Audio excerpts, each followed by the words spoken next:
बिस्मिल्लाहिर्रहमानिर्रहीम। अस्सलाम वालेकुम।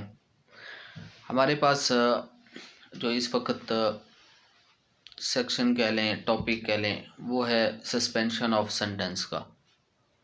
Suspension of sentence in a sense के अगर एक बंदे को सज़ा हो गई है नॉन बेलेबल ऑफेंसेस में, यहाँ एक बात क्लियर याद रखिएगा, क्योंकि नॉन बेलेबल और बेलेबल ऑफेंसेस में डिफरेंस होता है। और बेलेबल के हवाले से जो इसी सेक्शन 426 की सब सेक्शन 2 है वो डील करता, हम उस पर अलहदा किसी दिन टॉपिक पे उस टॉपिक पे बात करेंगे, क्योंकि वो भी इम्पॉर्टेंट है और मोस्टली लोगों को इस चीज़ का नहीं पता। इसलिए हम फ़िलहाल 426A की 1 की बात करेंगे, सब सेक्शन 1 की, जिसके अंदर ये होता है कि अगर बंदे को सेंटेंस होगी या इम्प्रिजनमेंट होगी है, तो उस इम्प्रिजनमेंट के कुछ एक सर्टन पीरियड के बाद एक ट्रायल हुआ है। एक तो बेल्स होती हैं पहले, जो ट्रायल से या ट्रायल के दौरान होती हैं। उसके बाद जब बंदे को सज़ा हो जाती है तो कितने अरसे के बाद एक वो जो एक्यूज है या जिसे सेंटेंस हुई है, जिसे सज़ा हुई है, वो एप्लीकेशन सस्पेंशन की दे सकता है, या फिर उसे बेल बॉन्ड कह लें। मोस्टली बेल का लफ्ज़ भी यूज़ करते हैं, but it's a suspension application for suspension of sentence under section 426। इसकी 3 कैटेगरीज हैं देखा जाए तो, ABC 426(1) ABC। अब ए के अंदर यह है कि अगर किसी बंदे को 3 साल तक सज़ा हुई है और उसने अपील आगे की हुई है और उसकी अपील अभी नहीं सुनी गई 6 माह तक, यानी 6 माह हो गए हैं, अपील पेंडिंग है, उसे सुना नहीं गया और नियर फ्यूचर ये है कि वो सुनी भी नहीं जाएगी, तो ऐसी सूरत में उस बंदे को कोर्ट रिलीज़ कर सकती है बेल बॉन्ड के ऊपर, श्योरिटी के ऊपर। एक बात ये 426(1) है। बी, ऐसा बंदा जिसको सज़ा हुई है 3 से ज़्यादा और 7 से कम, यानी 7 साल से नहीं बढ़ी, तो अगर उसकी अपील 1 साल तक नहीं निकलती या नहीं लगती या डिसाइडेड, बेसिकली यहाँ मिसकंसेप्शन ये है कि अपील निकली नहीं है, like it's not fix for hearing. यहाँ वर्ड वो फिक्स फॉर हेयरिंग नहीं है, यहाँ वर्ड है appeal is not decided yet, कि अपील लगी है, डेटें पड़ी हैं, चाहे डेट्स चलती रही हैं, एडजर्नमेंट होती रही है, लेकिन इट्स नॉट डिसाइडेड याट, और टाइम पीरियड पूरा हो गया है 1 साल का, तो भी कोर्ट उसे रिलीज़ कर सकती है बेल बॉन्ड के ऊपर, श्योरिटी के ऊपर, अगर उसकी सज़ा 7 साल से कम है। अब आ जाती है जो इम्पोर्टेंट सेक्शन है, वो ये है 426 जो 1C है। ऐसा बंदा जिसे लाइफ इम्प्रिजनमेंट हुई है, यानी कह लें कि उसे उम्र कैद हुई है। अब उसके लिए जो इम्पोर्टेंट है वो ये है कि लाइफ इम्प्रिजनमेंट हो, डेफिनेटली डेथ पेनल्टी के लिए ये वर्ड यूज़ नहीं होता, लाइफ के लिए होता है, नंबर 1। नंबर 2, और 7 साल से ज़्यादा, 7 साल से ज़्यादा और लाइफ इम्प्रिजनमेंट हो, तो ऐसे बंदे की अगर अपील नहीं डिसाइड हुई विद इन 2 ईयर्स, और चाहे वो एडजर्नमेंट होती रही है, फिक्स होती रही है सारा कुछ, लेकिन डिसाइड नहीं हो पाई, तो ऐसे बंदे के लिए भी सस्पेंशन का रूल पड़ा हुआ है कि वो अपील सस्पेंशन लग सकती है और उसे रिलीज़ किया जा सकता है, क्योंकि appeal is considered to be the continuation of the main case.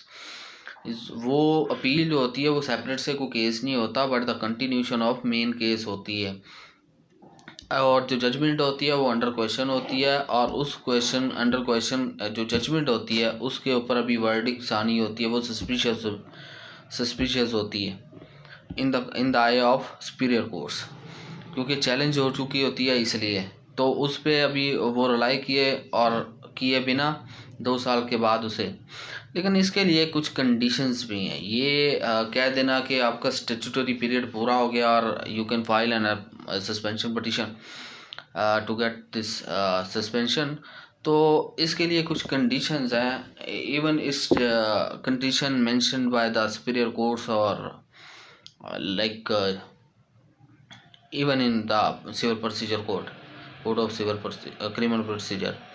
अब इसके अंदर जो कंडीशंस हैं वो हैं सिंपली कि वो ऐसा बंदा जिसे प्रीवियसली लाइफ इम्प्रिजनमेंट हुई हो या फिर कन्विक्टेड हो लाइफ इम्प्रिजनमेंट का या फिर डेथ पेनल्टी का, ऐसे बंदे को नहीं सस्पेंशन दी जा सकती और वो ग्राउंड नहीं ले सकता चाहे उसका टाइम पीरियड पूरा हो चुका हो। दूसरी चीज़, वो हार्डन एंड डेस्परेट और डेंजरस क्रिमिनल ना हो। और उसके बाद आता है he was not accuse of an act of terrorism punishable with death और imprisonment of life. Act of terrorism में ना हो, हार्डेड एंड क्रिमिनल जो डेंजरस एंड डेस्परेट ना हो, यानी जिसे हैबिचुअल कह लें या कह लें ख़तरनाक मुजरमान में आता हो, जिसकी एक हिस्ट्री हो, जिसके सारा कुछ हो, एक उस पूरी लिस्ट हो उसके ख़िलाफ़ केसेस की, तो ऐसा बंदा भी ये जो है प्ली नहीं ले सकता टाइम की कि स्टेचुटरी पीरियड पूरा हो गया 2 साल का और मुझे रिलीज़ कर दिया जाए। ये वो चीज़ें हैं जिनके बेस पे, ये तो हैं स्टेचुटरी जो एज़ पर लॉ दी हुई हैं जजमेंट्स में। इसके अलावा भी कई ऐसी ग्राउंड्स हैं जिसकी बेस पे सब्सिक्वेंटली जज को पता चले, अपलेट कोर्ट को पता चले कि sufficient material is available against this accuse, he is guilty of offence, तो वो उसको डिनाई कर सकता है रिलीज़ करने के सस्पेंशन में। वहाँ भी ये जो टाइम लिमिट है वो नहीं आ सकती। अब इसमें आ जाता है सेक्शन 426 और जो 2 है वो एक बहुत क्रिटिकल सा कह लें कि सब सेक्शन है। उसके अंदर कुछ ऐसी चीज़ें लिखी हुई जिसको एलेबोरेट करना ज़रूरी है और उसको हम इंशाल्लाह नेक्स्ट जो वीडियो में एलेबोरेट करेंगे। उसके रीज़न ये है कि उसमें कुछ ऐसी चीज़ें अवेलेबल हैं कि जो कईयों को नहीं पता और कई उसे अंडरस्टैंड नहीं कर पाते, नंबर 1। और उसके बाद जो सस्पेंशन के हवाले से जो फर्दर जो ग्राउंड्स हैं और इनके अलावा ग्राउंड्स जो है 426 के अलावा डिनाइल की और एक्सेप्टेंस की, तो उसके हवाले से कई जजमेंट्स पड़ी हुई हैं। ये 2-3 मेरे सामने भी हैं। 23 के 2023 YLR 1649 की है, उसके बाद 2023 YLR 1924 और उसके बाद है 2023 YLR 1819। तो ये वो हैं जिसके अंदर प्रॉपर ग्राउंड्स और प्रॉपर, इनमें से दो में तो आल दो के एक्सेप्ट होगी सस्पेंशन, एक में डिनाइल भी होगी है, ठीक है। और उस डिनाइल की भी ग्राउंड है लेकिन वो सेकंड उसने लगाई है सस्पेंशन, तो वो लग गई है, उसे एक्सेप्ट हो गई है। पहली उसकी डिनाई हो गई है और दूसरी उसकी जो डबल जो कह लें कि टाइम पीरियड उसका पूरा हुआ तो फिर उसे वो भी एक्सेप्ट हो गई है। तो ये रिसेंटली इनकी जजमेंट्स है जिसकी बेस पे सस्पेंशन को सस्पेंड भी किया गया है, सेंटेंस को सस्पेंड होती है। और स्टैट्यूटरी ग्राउंड इस काफ़ी स्ट्रॉन्ग ग्राउंड है एक्चुअली। ज़रूरी नहीं है कि इसके बाकी चीज़ों को देखा जाए। अगर किसी का पहला केस है, कोई रिकॉर्ड नहीं है, प्रीवियस हिस्ट्री नहीं है, एक्ट ऑफ टेररिज्म में नहीं है, तो वो उसके लिए तो आसानी है, वो तो बेल सस्पेंशन तो ले लेता। अगर उसका स्टैट्यूटरी पीरियड पूरा हो चुका है उसके लिए कोई तको-दो की ज़रूरत नहीं, आपने पिटीशन लेके जानी, आपकी अपील पेंडिंग है, एक सिंपल आपने सस्पेंशन फाइल करनी है तो आप उस पर बेल ले सकते हैं।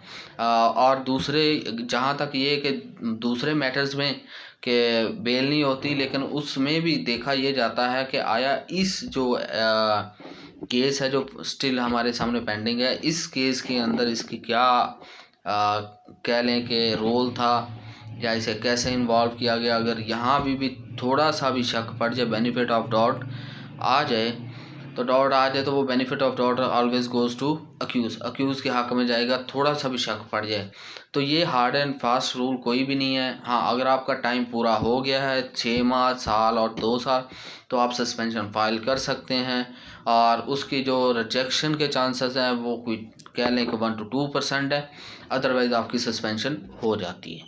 ठीक है। और इस इंशाल्लाह नेक्स्ट वीडियो में हम बात करेंगे सबसेक्शन 2 की, जिसके ज़्यादा इम्पोर्टेंट है। तब तक के लिए अल्लाह।